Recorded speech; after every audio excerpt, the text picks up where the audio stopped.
사흘째 되던 날 갈릴리 가나에 혼례가 있어 예수의 어머니도 거기 계시고 예수와 그 제자들도 혼례의 청함을 받았더니 포도주가 떨어진지라 예수의 어머니가 예수에게 이르되 저들에게 포도주가 없다 하니 예수께서 이르시되 여자여 나와 무슨 상관이 있나이까 내 때가 아직 이르지 아니하였나이다. 그의 어머니가 하인들에게 이르되 너희에게 무슨 말씀을 하시든지 그대로 하라 하니라. 거기에 유대인의 정결 예식을 따라 두세 통 드는 돌 항아리 6이 놓였는지라. 예수께서 그들에게 이르시되 항아리에 물을 채우라 하신즉 아기까지 채우니 이제는 떠서 연회장에게 갖다 주라 하심에 갖다 주었더니 연회장은 물로 된 포도주를 맛보고도 어디서 났는지 알지 못하되 물도온 하인들은 알더라. 연회장이 신랑을 불러 말하되 사람마다 먼저 좋은 포도주를 내고 취한 후에 낮은 것을 내거늘 그대는 지금까지 좋은 포도주를 두었도다 하니라. 예수께서 이 표적을 갈릴리 가나에서 행하여 그의 영광을 나타내심에 제자들이 그를 믿으니라. 아멘.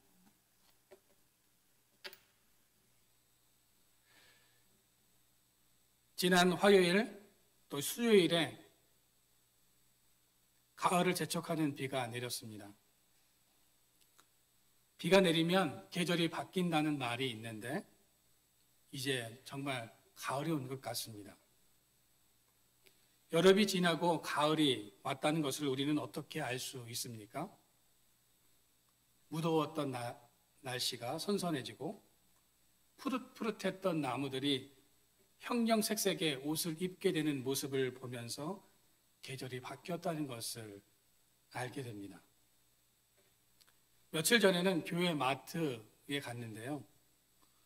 교회 근처에 그 마트가 좀 큰 게 있는데 갔더니 벌써 군고구마를 팔고 있었습니다. 이런 모습을 보면 가을이 왔음을 우리가 알 수 있는데 또 한 가지 가을을 실감할 수 있는 것이 있다면 그것은 결혼입니다. 여름 내 잠잠하던 커플들이 가을이 되면 결혼한다는 소식을 전해옵니다. 가을은 결혼의 계절이기도 합니다. 여러분들에게 있어서 가장 기억에 남는 결혼식이 있다면 어떤 결혼식이십니까? 가장 가보고 싶은 결혼식은 누구의 결혼식이십니까? 만약 누군가 저에게 가장 가보고 싶은 결혼식을 선택해 보라고 한다면 저는 가나 혼인잔치라고 말하고 싶습니다. 물이 변하여 포도주가 된 그 결혼식. 예수님께서 첫 번째로 이적을 나타내셨던 그 현장에 제가 있어 보고도 싶고 물이 변한 포도주를 한번 마셔보고 싶다는 생각을 해보았습니다. 그 맛이 어떨까 궁금하기도 합니다.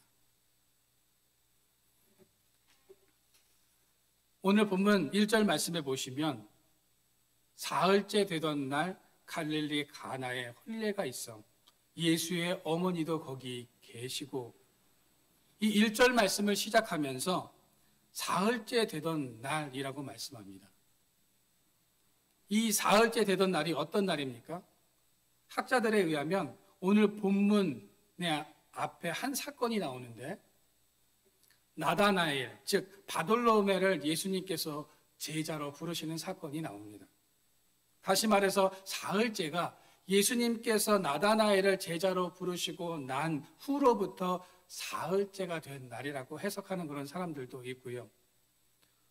또 다른 학자들은 가나의 혼인잔치는 일주일 동안 계속 이어지기 때문에 이 혼인잔치가 시작된 지 사흘째 되는 날이라고 말하는 학자들도 있습니다. 둘 중에 어느 주장이 맞을까요? 저는 후자 쪽이 맞다고 생각합니다. 그래서 사흘째 되던 날이라고 하는 것은 결혼 예식이 중반쯤 지나서 포도주가 떨어지는 사건이 있었던 그날을 말합니다.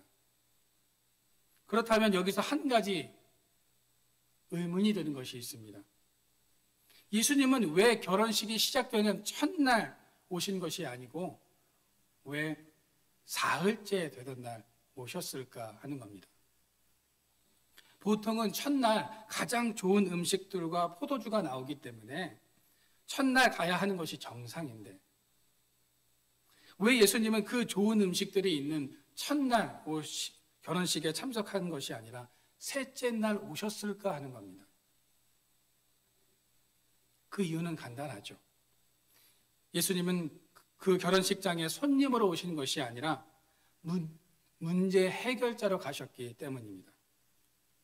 예수님은 이미 그 결혼식 사흘째가 되는 날에 문제가 생길 것을 아시고 정확한 날, 정확한 시점에 맞춰서 손님이 아닌 해결자로 가셨기에 위기가 발생한 셋째 날 결혼 잔치에 당도하신 것입니다. 여러분, 예수님은 우리 인생의 손님이 아니십니다. 예수님은 우리 인생의 문제 해결자이십니다. 요한계시록 3장 20절 말씀에 보시면 볼지어다 내가 문 밖에 서서 두드리노니 누구든지 내 음성을 듣고 문을 열면 내가 그에게로 들어가 그와 더불어 먹고 그는 나와 더불어 먹으리라 라고 말씀합니다. 여러분, 이 말씀에서처럼 우리 주님은 여러분들의 마음의 문을 지금 두드리고 계십니다. 왜 그 마음의 문을 두드리고 계실까요? 우리의 문제를 해결하기 위해서 그 마음의 문을 지금 두드리고 계십니다. 그런데 대부분의 사람들은 그 문을 잘 열지 않습니다. 왜 그렇습니까? 손님을 맞이한다고 생각하기 때문입니다. 손님을 맞이하는 것은 기쁨이기도 하지만 부담이기도 합니다. 손님이 오면 마르다처럼 음식을 준비하고 어떤 것을 대접할까 고민을 합니다. 그리고 집도 잘 정돈되어 있어야 하기 때문에 손님이 우리 집에 오시는 것은 기쁜 일이기도 하지만 부담스러운 일일 수도 있는 것입니다. 그런데 우리 예수님은 절대로 손님이 아니다라는 거죠. 우리의 예수님은 문제 해결자이십니다. 우리의 문제를 해결하기 위해서 오십니다. 우리는 예수님을 내 인생에 있어 손님이라고 생각하여 문을 열어드리지 않는 것입니다. 예수님은 지금 나의 문제를 해결하고 고치기 위해서 오셨는데 그 예수님을 우리가 지금 문전박대하고 있는 것은 아닙니까? 우리는 그 예수님을 나의 삶에 모셔드려야 합니다. 예수님을 맞이하고 모셔드릴 때 내 문제는 더 이상 나 혼자만의 문제가 아닙니다. 예수님께서 그 문제를 어떻게 해요? 책임져 주십니다. 오늘 본문 1절로 다시 돌아가서 당시 결혼식은 일주일 동안 진행되었습니다. 신약 당시 유대인들은 일주일 동안 결혼식을 했는데 초혼일 경우에는 수요일에 결혼식이 시작했고 재혼일 경우에는 목요일 날 이 결혼식이 시작됐습니다. 결혼식은 일주일간 이루어졌고 참석하는 사람들도 그 결혼식 내내 참석하는 것이 기본이었습니다. 부자들은 일을 할 필요가 없었기 때문에 수요일 저녁부터 와서 일주일 동안 잠을 자면서 그 결혼잔치에 참석을 하고 생계에 문제가 있는 사람들은 낮에는 일을 하고 밤에는 잔치에 와서 참여하는 것이 일반적이었습니다.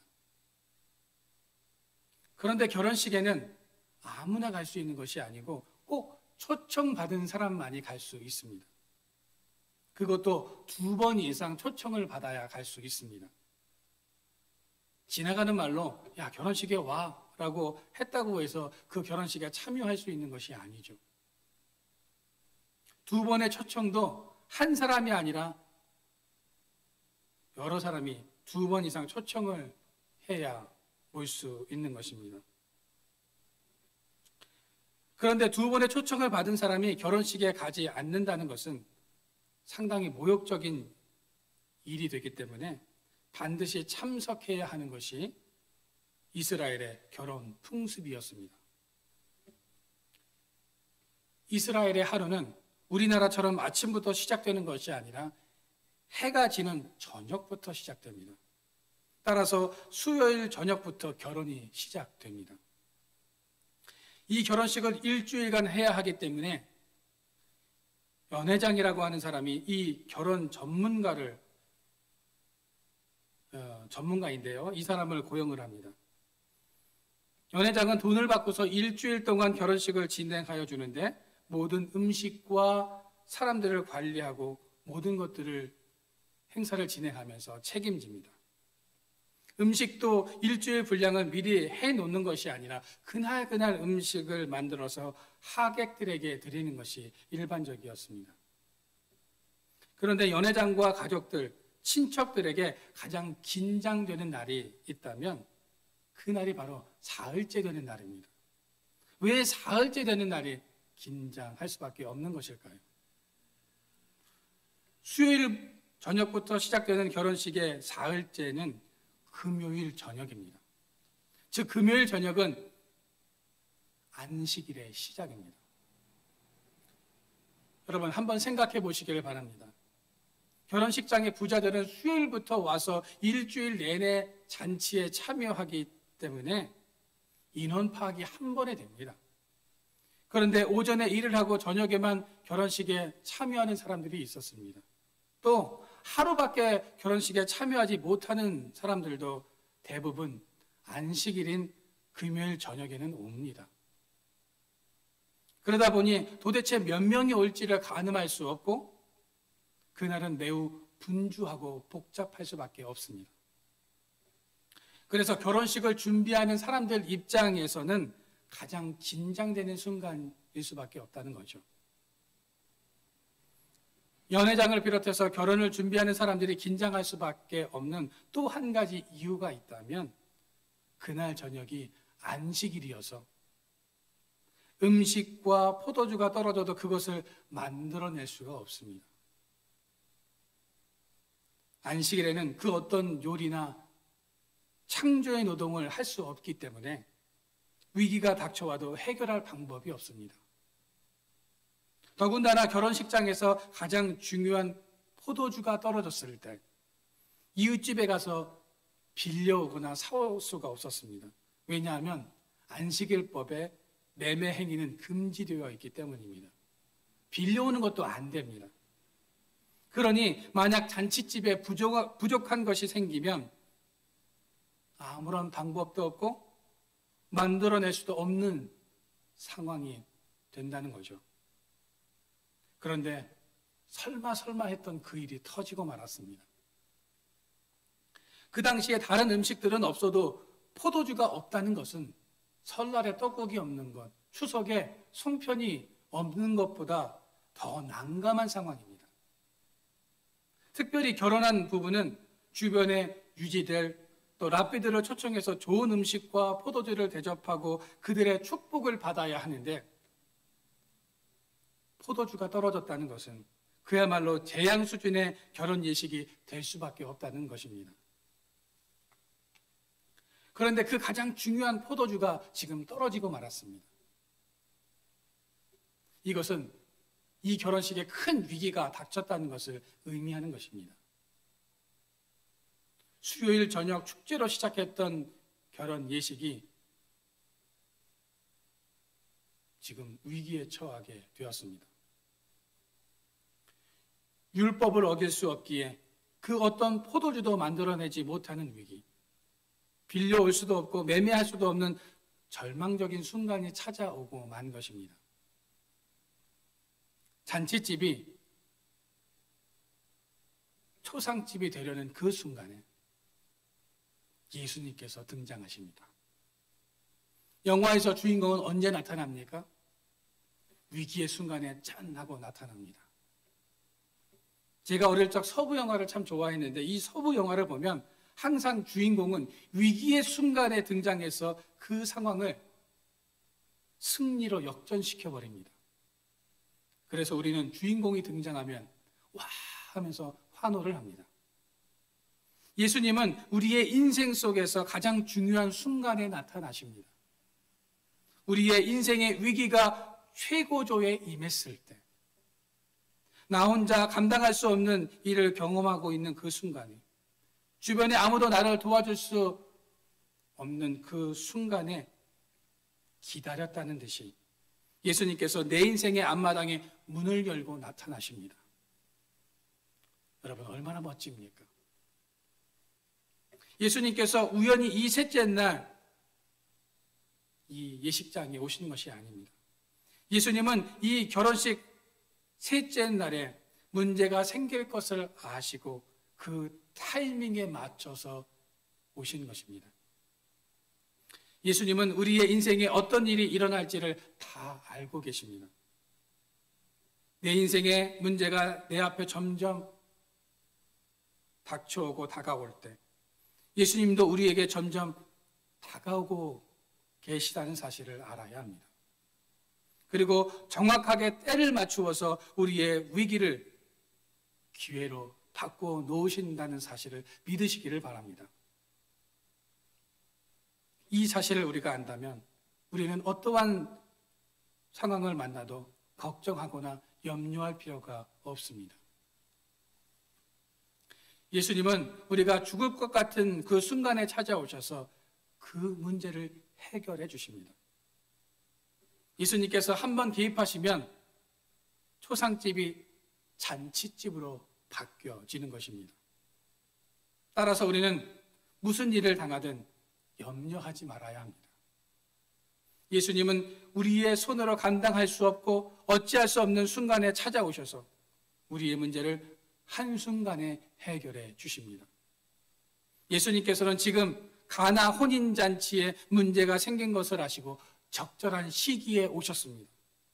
주님은 가장 적절한 타이밍에 찾아오시는 분이십니다. 마태복음 14장에 보시면 제자들이 노를 젓다가 풍랑을 만났습니다. 배에 가득 찬 바닷물을 아무리 퍼내도 배가 계속 가라앉고 있었습니다. 제자들이 배 안에 물을 퍼올리다가 지쳐서 이제는 더 이상 소용이 없다고 생각하고 포기하려는 그 순간 예수님께서 물 위를 걸어서 제자들에게 오셨습니다. 그리고 풍랑을 잠잠케 하십니다. 12년 동안 혈류병에 걸려있던 여인이 예수님의 옷자락에 손을 댄 것은 우연히 일어난 사건이 아닙니다. 예수님께서 그 여인이 자신의 옷자락에 손을 댈 것을 아시고 그 여인이 만질 수 있도록 타이밍을 맞춰 주신 것입니다.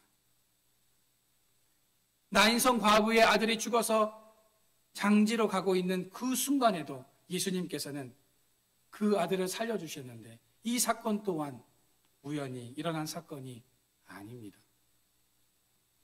여러분, 예수님은 우리의 인생에서 가장 어려운 순간에 찾아오셔서 그 문제를 해결해 주시는 분이심을 믿으시기를 바랍니다. 예수님은 때로 발걸음을 멈추시기도 하고 타이밍을 맞추어 그 문제를 해결하여 주십니다. 오늘 본문 3절 말씀해 보시면 예수님께서는 포도주통에 포도주가 다 떨어진 그 순간에 예수님께서 그 문을 열고 들어오셨습니다. 예수님께서 그 잔치집에 들어오는 순간 어머니 마리아가 예수님께 와서 포도주가 없다고 상황의 심각성을 알립니다. 왜 마리아는 예수님께 포도주가 떨어졌다는 것을 알렸을까요? 예수님께서는 연회장도 아닙니다. 이 결혼잔치의 주최자도 아닙니다. 그런데 왜 마리아는 예수님께 결혼식에서 일어난 이 심각한 문제를 말씀드리고 있느냐 하는 겁니다. 마리아는 예수님만이 안식일의 규례를 범하지 않고 이 포도주 문제를 해결할 수 있는 분임을 알고 있었기 때문입니다. 우리는 오늘 본문을 읽으면서 예수님의 기적 사건에만 초점을 맞춥니다.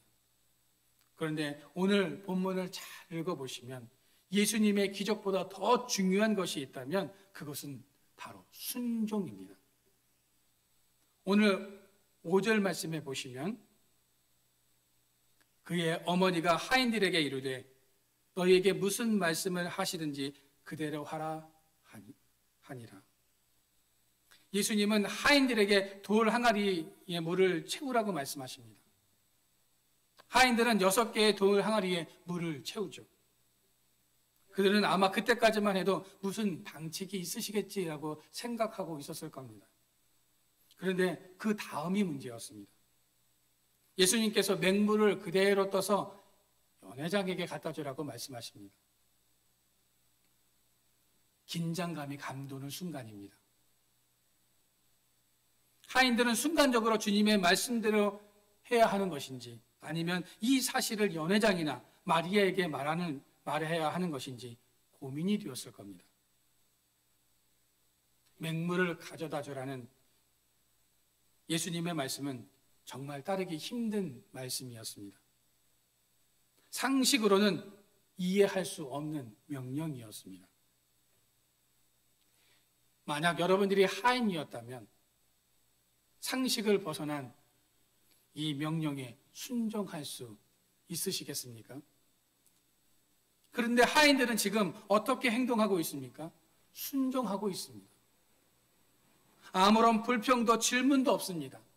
상식 밖의 일을 그대로 행했다가는 연회장에게 질책을 받을 수도 있고 큰 곤욕을 당할 수도 있는 그런 상황입니다. 그런데도 하인들은 그저 아무 말 없이 예수님께서 말씀하신 대로 순종하고 있습니다. 성경은 오늘날을 살아가는 현대인들에게 5절 말씀을 통해서 무슨 말씀을 하시든지 그대로 하라고 말씀하십니다.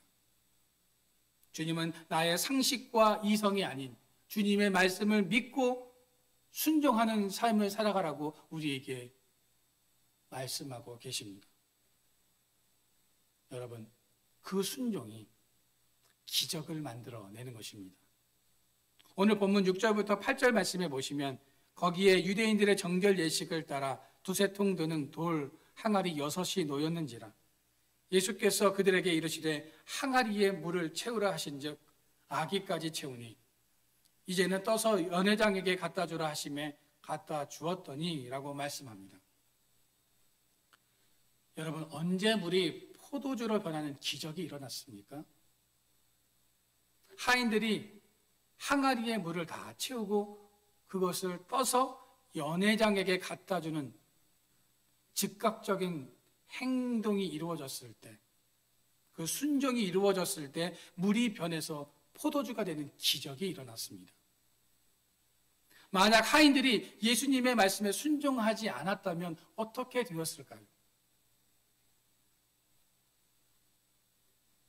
여러분, 물을 채우는 수고와 함께 더 나아가 말씀에 따라서 순종했을 때 기적은 일어나는 것입니다.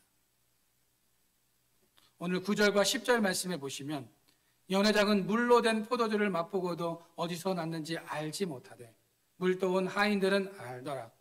연회장이 신랑을 불러 말하되 사람마다 먼저 좋은 포도주를 내고 취한 후에 낮은 것을 내거늘 그대는 지금까지 좋은 포도주를 두었도다 하니라. 여러분, 10절 오늘 말씀에서 우리가 주목해야 할 단어가 한 가지가 있는데 그것은 좋은이라는 단어입니다. 예수님은 우리에게 대충 주시는 분이 아니십니다. 우리에게 가장 좋은 것을 주시는 분이십니다. 누가복음 11장 13절 말씀해 보시면 너희가 악할지라도 좋은 것을 자식에게 줄 줄 알거든 하물며 너희 천부께서 구하는 자에게 성령을 주시지 않겠느냐 하시니라. 이 말씀을 통해서 예수님은 우리에게 어떤 것을 주시는 분이신지를 깨닫게 해주십니다. 남아도는 것, 흔한 것, 일반적인 것, 쓸데없는 것, 널브러져 있는 것이 아니라 갈수록 우리에게 더 좋은 것을 주십니다. 최상품을 주신다라는 거죠. 여기에 하나님의 지혜가 담겨져 있습니다. 처음에는 우리를 어려운 길, 좁은 문으로 인도하는 것 같지만 여러분, 우리 주님은 결국 우리를 가장 좋은 길로 인도하십니다. 주님은 우리를 가장 완벽한 그 길로 인도하십니다. 여러분, 우리가 예수님의 말씀에 순종하는 삶을 살아가면 우리 인생에 때로 어둠이 드리워진다 할지라도 그 길 속에서 가장 빛나는 삶으로 이끄시는 기적을 베풀어 주십니다. 나의 힘으로가 아닌 주님께서 주시는 능력으로 우리의 이 문제를 해결하여 주십니다. 여러분, 우리가 인생을 살다가 보면 위기를 만날 때가 있습니다. 그때 우리가 반드시 기억해야 할 것은 예수님께서 우리를 보고 계시다는 겁니다. 예수님이 그때를 맞춰서 걸어오십니다. 가장 힘든 순간에 예수님께서 우리의 인생의 문을 열고 들어오십니다. 그리고 기적을 베풀어 주십니다. 여러분, 주님의 말씀에 믿음으로 순종하시기를 바랍니다. 그럴 때 우리의 삶 속에 물이 변하여 포도주가 되는 역사를 날마다 경험하게 될 것입니다. 이런 기적의 삶이 우리의 삶 가운데 있어지기를 주님의 이름으로 축원드립니다. 기도하겠습니다.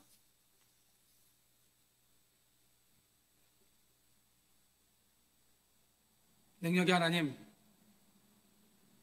때로 우리는 우리의 힘으로 어찌할 수 없는 위기를 만납니다. 그 위기의 순간에 한치의 오차 없이 주님께서 걸어오셔서 나의 인생의 문제를 해결하여 주실 줄 믿습니다. 주님, 나를 지켜 보호하여 주시고 말씀에 순종하는 삶을 통해 가장 좋은 것으로 채워주시는 은혜와 기적을 경험하게 하여 주시옵소서. 오늘도 아버지께 예물을 드린 손길을 기억하여 주시고 광야와 같은 삶의 고단함 속에서 날마다 생명의 양식을 공급하여 주신 은혜에 감사하는 성도들 되게 하여 주시옵소서. 재물에 묶인 마음들이 하늘의 소망으로 열려지며 채워지는 은혜를 경험하게 하여 주시옵소서. 오늘 이 예물이 쓰이는 곳에 복음의 역사가 왕성하게 하여 주시고 주님의 크신 영광이 나타나게 하여 주시옵소서. 예수 그리스도의 이름으로 기도드립니다. 아멘.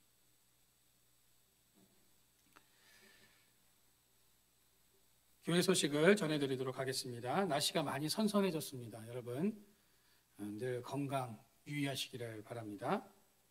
수능일이 46일 남았습니다.